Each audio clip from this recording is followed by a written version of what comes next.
नमस्कार बच्चों, कैसे हो? तैयारी कैसी चल रही है? पशु परिचर की अच्छी चल रही होगी। पिछली जब पशु परिचर की भर्ती आई थी, भर्ती से मैंने भी वीडियो शुरू कर दिए थे और कंटिन्यू अपने चल रहे थे, हमने बीच में बंद नहीं किया। लगभग 15 टॉपिक के नजदीक हम पहुंच गए। टोटल 28 टॉपिक है जिनकी अभी चर्चा भी करेंगे हम। और अब भर्ती आ गई है।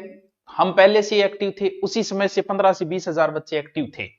अब ज्यादा एक्टिव होंगे लेकिन उनको ज्यादा फायदा होगा, जो पहले शुरू करेंगे उनको पहले फायदा होगा। तो पशु परिचर के सिलेबस में क्या क्या है, कौन सी थोड़ी सी बुक हम पढ़े, कौन सी नहीं पढ़े, क्योंकि सिलेक्शन पढ़ने से नहीं, क्या पढ़ना क्या नहीं पढ़ने से है। तो कई बार नहीं पढ़ने वाली चीजें भी डिपेंड है कि ये चीजें नहीं पढ़नी है, ये चीजें हमें पढ़नी है। 19 से फॉर्म शुरू हो रहे हैं। पहली बात, ये फॉर्म सबको भरना है, भले आप रीट की तैयारी कर रहे हो, भले फर्स्ट एड की कर रहे हो, भले एसआई की कर रहे हो, किसी की भी कर रहे हो, फॉर्म भरना है। तैयारी एक अलग चीज है। अब गुरुजी फॉर्म क्यों भरा? मान पेपर दे, जैसे आप रीट की तैयारी कर रहे हो, करते रहो। कई बार ऐसा हो जाता है कि रीट की एग्जाम पहले होगी और पशु परिचर की मान लो 2 महीने बाद, अब 2 महीने आप फ्री हो, तब आप सोचो कि यार चलो फॉर्म तो भरे और पशु परिचर और बी पार्ट हो, छोटो सो मैट्री हो, रट लिया, बाकी तो मेरे तैयारी है। अब देखो बात करते हैं, पहले तो एग्जाम किस हिसाब से है। 10वीं पास है, ये आपको पता है। कौन सी पास है?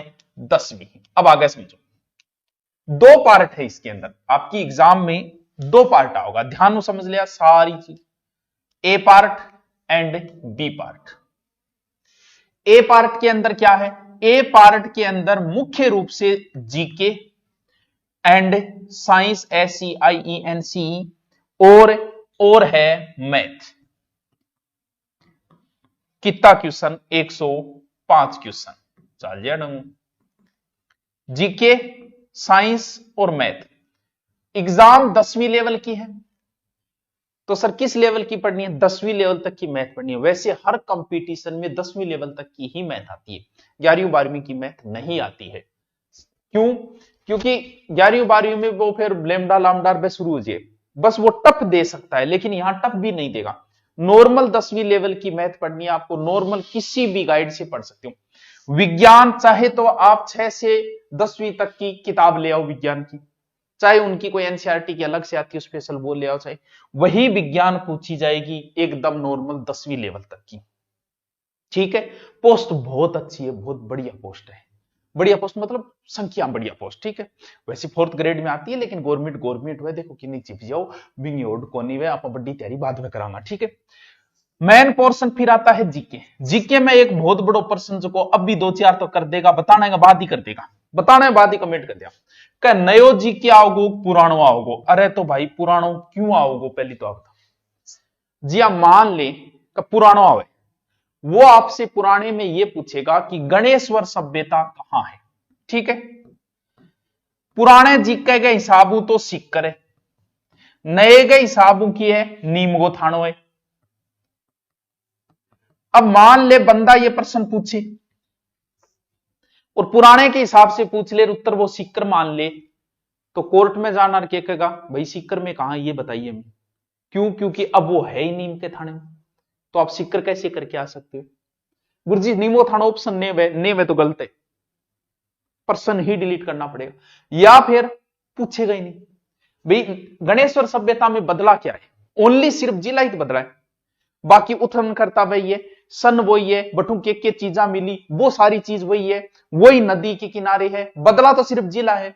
तो जरूरी थोड़ी है जैसे अभी RAS एग्जाम में उसने नए जिले से कुछ नहीं पूछा ही नहीं उसने, तो हो सकता है वो पूछे नहीं, लेकिन अगर पूछा तो भाई साहब गणेश्वर सभ्यता नीम के थाने में सीकर में कुनी, तो नया जीके ही तैयार करना है। वो पूछेगा तो नया पूछेगा, वरना उस चीज को छेड़ेगा ही नहीं। जैसे चंबल नदी है, बदला क्या है? सिर्फ जिले ही बदले। चंबल नदी की लंबाई वही है, उपनाम वही है, सहायक नदियां वही है, पुल उसके ऊपर वही है, सिर्फ जिला ही तो बदला है। तो जरूरी थोड़ी हो जिलो पूछे, भाई जिलो छोड़ के चंबल नदी और बात पूछ लेगो, वो डिपेंड करता है पूछने वाले पे। तो दोबारा वो प्रश्न कोई मास्टर ना पूछियो कि नयो जीके आओगो पुराना आओगो, नयो ही आओगो, तू नयो ही रटे, ठीक है। ज्यादा पोर्शन कौन सा आएगा सर? वैसे तो कुछ नहीं कह सकते, वैसे 105 वो बनाने वाले पे डिपेंड है, क्योंकि डिवाइड नहीं किया है कि मैथ की कितने आएंगे, साइंस की कितने, लेकिन फिर भी हम ये मानते हैं कि जीके ज्यादा आएगा, ये पोर्शन थोड़ा कम आएगा, मानते हैं, बाकी कह नहीं सकते। हो सकता है तीनों पोर्शन वो बराबर पूछ ले, हो सकता है मैथ के वो 5 ही डाले, बाकी ये पूछ ले, हो सकता है मैथ के 50 डाल दे, बाकी ये पूछ ले। इट्स डिपेंड ऑन एग्जामिनर, क्योंकि इसका डिवाइड नहीं किया। सर राजस्थान जीके के लिए, साइंस के लिए कोई एक बुक पढ़ लो आप, 6 से 10 तक की लाके पढ़ लो। मैथ कोई ये गाइड ही लानी पड़ेगी, गाइड में सब कुछ आ जाता है, ठीक है, कोई ये गाइड ले। जीके नया जीके लानी पड़ेगी, नई जीके की अपडेट गाइड लानी पड़ेगी आपकी, जो मर्जी किसी की लेके आ जाओ, वो आप पे डिपेंड करता है। भी आपको जो जिसकी भाषा अच्छी लगे आप वो गाइड लेके आके पढ़ लो, लेकिन पढ़ना नया है ये ध्यान रखना, दोबारा इस प्रश्न को मत पूछना किसी भी अध्यापक से। क्यों? क्योंकि आप बात बताता बताता मास्टर परेशान हो गया, कोई मुक्के ही दे मारे थारे। अब आवे part B. Sir B part में की है कोई अलग योग्यता चाहिए, कोई योग्यता कौन सी है? इसमें सबसे ज्यादा फायदा साइंस वालों को, बच्चों को होगा। पता है क्यों? पशु परिचरण। क्यों वेगो? एक तो विज्ञान आ रही है, साइंस का बच्चा आराम से इसको तैयार कर लेगा। एक मैथ आ रही है, साइंस वाले बच्चे मैथ आराम से तैयार कर लेगा। एक ये जो बी पार्ट है, इसमें भी साइंस का पार्ट ज्यादा है, वो तैयार कर लेगा। जीके उसका थोड़ा कमजोर होता है, लेकिन फायदा बराबर वालों को। आर्ट वालों का जीके अच्छा होता है, ये थोड़ा कमजोर होता है दोनों बराबर, लेकिन ज्यादा मेहनत करेगा तो साइंस वाला आगे निकलने के चांसेस ज्यादा रहते हैं। बाकी है ये भी जीके। अब बी पार्ट के अंदर जो 45 प्रश्न है, कौन कौन से टॉपिक है इसकी चर्चा करते हैं, चलो करें। टोटल लगभग 27-28 टॉपिक है और ए टॉपिक है। एक टॉपिक मुश्किल से 1 घंटे का है,